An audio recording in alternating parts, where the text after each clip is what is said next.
अस्सलाम वालेकुम नाज़रीन, तो कैसे हैं आप लोग? आज हमारे साथ मौजूद हैं एडवोकेट चौधरी सिकंदर जानबाज। सिकंदर जानबाज वकालत के पेशे में आने से पहले किस पेशे से मुंसलिक थे और वो क्या काम करते थे? आइए हम उनसे जानते हैं। तो कैसे हैं चौधरी साहब? जी ठीक ठाक। चौधरी साहब, आप हमें बताइएगा कि आप वकालत में आने से पहले किस शोबे से मुंसलिक थे और आपके क्या काम थे जो आप करते थे? कौन से गवर्नमेंट की तरफ से फ़राइज़ थे जो आप बाखूबी अंजाम देते रहे इतने सालों तक? हाँ, थैंक यू वेरी मच। मुझे लॉ के बारे में बहुत शौक़ था। जो ही मैंने ग्रेजुएशन की उसके बाद मैं मुतासर था बड़ा क़ायद-ए-आज़म साहब की लाइफ से, अल्लामा इकबाल से, बैरिस्टर थे। अच्छा, तो मैंने कहा कि लॉ में एडमिशन लेते हैं। तो उस वक़्त मुझे बलूचिस्तान यूनिवर्सिटी में एडमिशन मिला और लकीली हमारा पहला सेशन जो था 83-84 था और उसमें 2 साल का वो लॉ हो जाता था। तो उसमें उस वक़्त हमें लकीली इफ्तिखार चौधरी साहब उसमें वकील थे, ये हमें पढ़ाने आते थे। वो बड़े अच्छे वकील रहे हैं, उनकी हाँ, और रिस्पेक्ट है प्रोफेसर के एज ए लॉ प्रोफेसर भी बड़े अच्छे थे। दूसरे अभी लकीली हमारे जो सिटिंग जस्टिस हैं जमाल खान मंदोखेल साहब सुप्रीम कोर्ट में, वो भी मुझे खुशी है कि वो मेरे क्लास फेलो हैं। और उस वक्त एक तारक खोसा होते थे, ही वाज एसपी एडिशनल, वो बाद में आईजी रिटायर हुए हैं, वो साथ पढ़ते थे और बड़े दोस्त थे, बड़ा हमने एंजॉय किया। अच्छा, उसी वक्त 83 में एएसएफ में वैकेंसीज निकली। जैसे यंग एज में शौक़ होता है कि भाई ऑफिसर बन जाएं, एयरपोर्ट पर नौकरी है, तो मैंने एग्ज़ाम दिया। वो लकीली मेरा वो जो वहाँ टेस्ट वेस्ट वाले आए थे वो बड़े मुतासर हुए कि मेरे नंबर सबसे ज़्यादा थे। तो उन्होंने कहा कि जी अगर आपका डोमिसाइल बलूचिस्तान का होता तो हमें आपको अभी लेटर दे देते अपॉइंटमेंट। खैर उसके बाद उन्होंने कराची से अपॉइंटमेंट लेटर भेज दिया। मैं चला गया, जाके लॉ ट्रेनिंग वगैरह मुकम्मल की कराची से। उसके बाद उन्होंने मेरी पोस्टिंग भी कर दी 84 में। तो आपकी पहली पोस्टिंग हुई किस जगह? कोयटा में हुई। कोयटा में। कोयटा में हुई, फिर मुख्तलिफ जगह पे होते रहे और फाइनली फिर मैं I was commanding company at Faisalabad airport इन 2001। तो देन आई वेंट फॉर उम्रे की अदायगी के लिए गया और मैं वापस आया तो मुल्क में हालात ऐसे थे, मार्शल लॉ वगैरह लग चुका था और हालात थे। उन्होंने बहरहाल बहुत सारे अफसर रिटायर किए, जिसमें उन्होंने मुझे भी रिटायर कर दिया।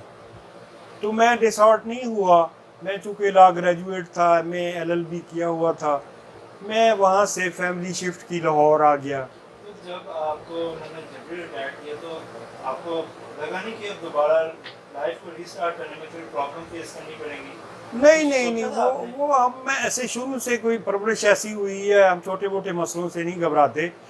उसमें मैं कहूँगा कि बातल से दबने वाले ए आसमां नहीं, हम 100 बार कर चुका है तो इम्तिहान हमारा। तो मैं आ गया, मुझे पता था कि मैं लॉ प्रैक्टिस में भी कामयाब हो जाऊँगा और उसमें मैं आके यहाँ वकालत शुरू की और लकीली पेंशन वेंशन भी मिलती थी, तो काम चलता रहा। तो इन द मीन टाइम मैंने सोचा कि यार ये इनका इलीगल एक्शन है, मुझे इसको चैलेंज करना चाहिए। मैंने उसको चैलेंज किया सुपीरियर कोर्ट्स में, तो कोर्ट्स ने एग्री किया कि ये लॉ के ख़िलाफ़ है।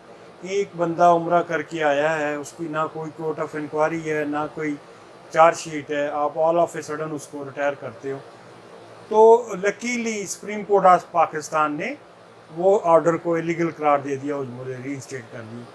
सही। तो उस टाइम पे चीफ जस्टिस कौन थे? उस वक्त चीफ जस्टिस जब ये हुआ है इफ्तिखार चौधरी थे। हाँ, इफ्तिखार चौधरी थे और जिसने बहाल किया वो जवाद ख्वाजा थे। बड़ी अच्छी बात है कि उन्होंने आपका मुद्दा सुना और उसके ऊपर फिर आपको एक ऐसी चीज़ दे दी कि आपके जो बाकी साथी थे जो जबरी रिटायर हुए, वो भी इस चीज़ को लेके कानून के पास जा सकते हैं कि हमें तो जबरी रिटायर किया गया। फिर कोई केस आया इस तरह का भी आपके पास? हाँ, फिर लकीली पूरे पाकिस्तान में मैं रिटायर होके दोबारा सारे बेनिफिट्स वगैरह लेके अपना लकीली चैम्बर अपना ख़रीदा हुआ है, लाहौर में घर अपना है, कोई टेंशन नहीं, और वकालत शुरू कर दी, और फिर मैंने डिपार्टमेंट से फ़ाइट भी शुरू कर दी। तो जो कुछ वाजबात थे वो दोबारा ले रहे हैं, जो कुछ, और पूरे पाकिस्तान में मशहूरी हो गई। अब पूरा कराची से कश्मीर तक किसी को कोई केस होता है तो वो मेरे पास ही आता है, तो मैं इंशाल्लाह कराता हूँ। अभी हमने 2-3 लड़के बहाल कराए हैं, एक सलीम काकड़ है ज्वाइन किया है उसने जाके, उसके बाद अभी इंस्पेक्टर ज़मान है वो बहाल हुआ है, वो ज्वाइन किया है, और इस तरह के कई केसेस मैं गिनवा सकता हूँ। आपको वैसे अगर मुआवजा करें तो आपको एएसएफ वाला जो आपकी ड्यूटी थी वो अच्छी लगती है कि इस तरह हाई कोर्ट में जो आप वकालत कर रहे हैं ये ज़्यादा आपको दिलकश लगती है? मैं उसमें ये कहूँगा कि हमारी ज़िंदगी जो है ना वो अप एंड डाउन्स रही है। नूर जहाँ को किसी ने पूछा कि आपकी ज़िंदगी कैसे है, वो कहती है हम कभी सेट हो जाते, कभी आप सेट हो जाते हैं, ठीक है ना जी। तो हम भी कई दफ़ा सेट हुए, कभी दफ़ा आप सेट हुए, लेकिन कॉन्फिडेंस नहीं छोड़ा, ठीक है ना जी। कॉन्फिडेंस से इंशाल्लाह यहाँ आए, हम यहाँ सेट हो गए। क्योंकि जॉब में आप किसी भी ओहदे पे चले जाएं, आप किसी के सबऑर्डिनेट होते हैं, आपको वो गैर ज़रूरी ट्रांसफ़र कर सकते हैं, गैर ज़रूरी ऑर्डर दे सकते हैं। लॉ में ये है कि आप इंडिपेंडेंट हैं, आप किसी के सबऑर्डिनेट नहीं, आप वकालत करते हैं, अपने टाइम पे आते हैं, टाइम पे जाते हैं, you can move as you like, ठीक है ना। वो आज़ादियाँ अपने आशियाँ की, वो अपनी खुशी से आना, अपनी खुशी से जाना, तो ये कला अलग है।